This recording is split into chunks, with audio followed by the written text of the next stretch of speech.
Hello, I'm Li Shuiqing from Sally's Book Talk. Today, the final season of the American TV show Game of Thrones is about to air. I believe many people, like me, have been waiting for it for a long time. This show has a classic line: the mind needs books to stay sharp, just as a sword needs a whetstone. So next week, we'll cover 6 books, sharpening our minds while discussing Game of Thrones. Speaking of this show, one of its biggest features is probably how it never goes easy on its protagonists. From Ned Stark in season 1 to later characters like Robb Stark, the Red Viper, and Littlefinger, all these once powerful characters were killed off. And recently, HBO released a poster where everyone is frozen. Does that mean all the protagonists are going to die in the end? Actually, in the real world, being ahead doesn't mean you'll be the last one laughing. That's just how it is. On Monday, we'll bring you a story of coming from behind.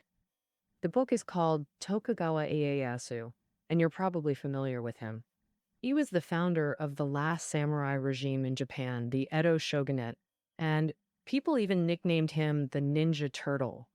Tokugawa was born during Japan's Warring States period, similar to our spring and autumn and Warring States periods. At that time, warlords rose up everywhere, and local powers constantly battled. Many figures like Oda Nobunaga and Toyotomi Hideyoshi are very famous in Japanese history. Compared to them, Tokugawa Ieyasu's start was not only unremarkable, but even somewhat tragic.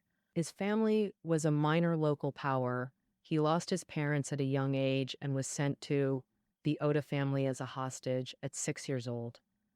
But this experience cultivated extraordinary perseverance and endurance in Tokugawa Ieyasu. In the end, through his character and strategy, at the age of 60, he brought an end to Japan's turbulent era and reached the peak of power. After finishing Tokugawa Ieyasu, on Tuesday, we'll bring you another real-life Game of Thrones that happened in America. The book is called Dark Money, and its protagonists, the Koch brothers, are top billionaires in America.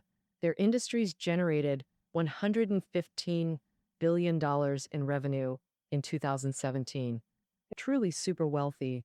This pair of Koch brothers used various covert channels to spend huge sums of money, building an octopus-like network. This network includes various think tanks, academic institutions, lobbying groups, media conglomerates, billionaires, and more. Through the Koch brothers, all around meddling in American politics, they even openly admit that the White House, the presidency is their target to buy. How about that? Aren't you blown away by the Koch brothers' wealth and tactics? In Game of Thrones, there's a super rich family too, the Lannisters. That family has a famous motto: a Lannister always pays his debts, showing how loaded they are. After all, they've got gold mines at home. Throughout history, gold's been the symbol of wealth. Why did humans pick gold as money?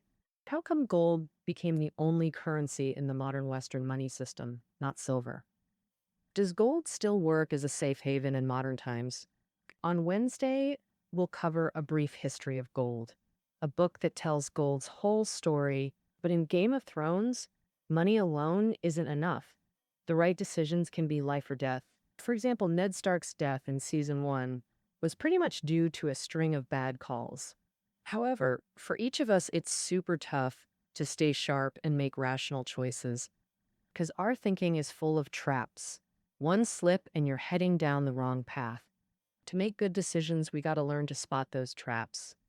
So on Thursday, we'll dive into the book, The Art of Thinking Clearly. It once beat the Steve Jobs biography in Germany, topped Der Spiegel's bestseller list, and got translated into 13 languages, selling worldwide.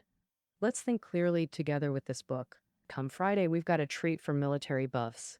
In Game of Thrones, lots of big wins came from sea battles. Like the Battle of Blackwater in season 2, Tyrion used wildfire to push back the enemy and save the Lannisters' rule. In season 6, The slave masters gathered a fleet against the Dragon Queen, but she crushed them with total dominance. So, how do real naval battles go down in the world? Our Friday book is called The Bible of the Navy. The book's title is Naval Strategy, and the author is the famous father of sea power theory, Mahan. In this book, Mahan covers classic sea battles from history, East and West, and details the four basic principles of naval strategy. They are position, interior lines, concentration, and offense. After listening to this book, will you feel differently when revisiting the famous sea battles in Game of Thrones?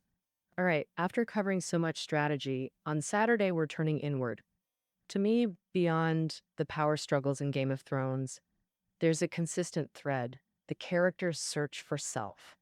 Jon Snow has carried the stigma of being a bastard since birth. His journey of leveling up has been intertwined with recognizing his own power and seeking his identity. And the Dragon Queen started as a naive pawn, exploited by her brother, but gradually discovered her potential to become queen. And Arya Stark, whom I particularly love, even abandoned her identity to become a faceless man, but ultimately she rediscovered herself and returned to Winterfell. In moments of confusion, understanding your own heart is what truly matters in the Game of Thrones. Because all the striving, all the scheming, ultimately serves only that self you aspire to become. So, how should people confront countless inner confusions and seek their true selves? Man's search for himself, which we'll explore Saturday, holds the answers. The author Rollo May founded existential psychology, and this book is one of his early classics. Written in post 21 America during rapid social change, the uncertainty brought pain and anxiety. Who am I? What am I doing? What do I want? People found these once simple questions no longer had clear answers. How can people achieve continuous self development and ultimate self fulfillment? Rollo May provides answers in this book. All right, that wraps up this edition's editor recommendations. If 6 books aren't enough, we've specially prepared a Game of Thrones themed list for you. In the Game of Thrones, which books could help you survive? Whether you're like Tyrion, unloved by parents, or like the Dragon Queen wanting global peace and justice, or if you want to rediscover yourself and forge your own path like Jon Snow and Arya, just click the portal in the text area below the audio, or go to VIP2, Sally's Book Talk. Find it in the featured banner at the top. See you next week.